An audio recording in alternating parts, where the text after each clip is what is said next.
All right, Alex, why don't we head to the SEC? And your struggling Arkansas Razorbacks have a home game against Auburn. We were touting, many of us, the Tigers as being the chief competition to Alabama in the SEC West. They probably still are in that division, but overall, we thought maybe they could possibly derail the Tide. Disappointing loss, leading LSU by 20 points and blowing a huge lead last week in Baton Rouge. And now Auburn tries to get off the deck, and they should get healthy against Arkansas. Yeah, you would think they would be able to get healthy after the train wreck season that Arkansas's had. They've had probably one of the worst defenses in the entire SEC. And with Kerryon Johnson coming into town for Auburn, I think he leads the nation, or is tied in the nation, with 13 rushing touchdowns this season. And we all know that Arkansas's weakness on defense is the rushing defense. We saw first play of the game against Alabama, they allowed a 75-yard touchdown run to, I believe it was Damian Harris. But despite that, I think Arkansas is going to give these Tigers a fight. I think the spread right now is about 16 points in favor of Auburn. But this game is really going to come down to quarterback play and defense. And on paper, if you look at it, Auburn's got the talent. Auburn should win easily. But I think a lot of factors at play. The fact that it is at Fayetteville, that's going to give Arkansas an advantage. Like I mentioned with Penn State, I think they're going to be a little amped up as well. Last year was just Arkansas didn't even get off the bus for that game, losing 56-3 against Auburn. And I really think that they're going to be amped up because this is a must-win game, not only for Arkansas, but for Auburn as well.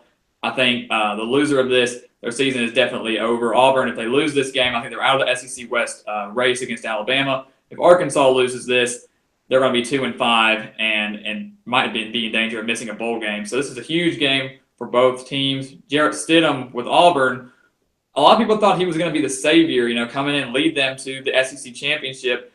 And he really hasn't done that yet. He's done fairly well in the 5 wins that they have, but the 2 losses they have against Clemson and LSU on the road, he's been very unimpressive. And I think if Arkansas can generate enough pressure, which they've struggled with, they can generate enough pressure to, sit them, they have a very solid chance to win. And on the other side, Arkansas will once again be starting Cole Kelly, who made his first career start last week against Alabama. Not a horrible performance for a freshman's first career start on the road, 200 yards, a touchdown, and interception. He's getting a start again at home against Auburn. And if you've seen him, he's 6'7", over 250 pounds, one of probably the biggest quarterbacks in the nation, probably could play center for the basketball team. And I think he's going to give Auburn a little fight because Arkansas will not win this game by running the football. As you've seen, their running game is completely down, which is odd with a Brett Bielema coach team. But if Arkansas wants to win this game, they're going to have to throw the football and stretch the field against that Auburn defense. Alex, it's been my recent approach to SEC preseason football predictions, and specifically looking at the West, to say, okay, Alabama is somewhat of a given. Can I find a team that can challenge them? Can I find a way? Can I find a path for a team and build a reasonable argument for any team in the Western Division to challenge and dethrone Alabama? Because, of course, since the kick 6 in 2013, it hasn't been done. And I thought that team might be Auburn. I couldn't pull the trigger. I still went with Alabama, Georgia in the SEC championship game. I wanted it to be Auburn. I tried to figure out a way that it could be Auburn. And even with Auburn going or playing Alabama at home later in the season, I just figured Auburn's going to trip up. I don't see Alabama tripping up, and maybe Auburn does twice, and they already have twice. Of course, one of those games outside the conference not going to factor into the division race. The same with LSU. I was trying to figure out a path for the Tigers, thinking maybe Matt Canada had the answer at quarterback and the answer for this struggling offense in recent years. That hasn't been the case as well. And Alabama appears again to be the team in the SEC and possibly the nation. So as we survey the country and go through all the Power 5 conferences, I can make a case that there are still very meaningful games in all the Power 5 conferences that are going to decide the race. But in the SEC, sure, if the unthinkable happened and Georgia lost 2 or 3 games and Alabama lost 2 or 3 games down the stretch, of course, that would create chaos. But other than that, it appears as though Alabama and Georgia are the clear choices in the SEC, unlike the other conferences where you've got a Virginia Tech Miami game to decide the Coastal most likely. North Carolina State, Clemson, Penn State, Michigan, Penn State, Ohio State, Michigan, even Wisconsin, most likely the best team, but still need to prove it within their division. USC's knocked off Utah. They're probably the team, but we still have Washington State, Stanford to figure out. The other conferences seem to be November's going to decide it, and I don't want to leave out the Big 12. The same holds true there. But in the SEC, it seems to be clear-cut at this point.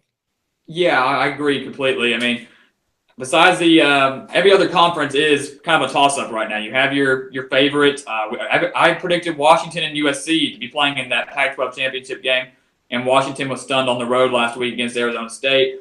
And this is what college football is all about, though, is chaos. And once those playoff rankings come out on Halloween, we're going to get a better idea of what the selection committee thinks of these teams, and we know we're going to have a bunch of chaos there because November is when the madness happens. Like March Madness for football happens in November. And I think that's going to happen here. The SEC is definitely a clear-cut race right now, like you said, between Alabama and Georgia, unless, like you said, the unthinkable happens and they just slip up down the way. I would say that's not going to happen, though. Both these teams have very favorable schedules for the rest of the year. Georgia does have that game against Florida that could play a factor if Georgia were to slip up. They still have to play Florida and Auburn. So we're going to have to see how that works. If they were to lose both of those, that would definitely create chaos, not only in the playoff committee's eyes, but also in the SEC East race. But like you said, everybody else, I mean, Big 12, Pac-12, Big 10, and ACC all have huge games coming up, conference games and non-conference. Remember, Miami still has to play Notre Dame. That obviously won't affect if they make the ACC championship or not, but it could affect their playoff hopes now they're sitting at number 8 in the country. So there are still tons of games left to be played that could have a huge factor on the rest of the season.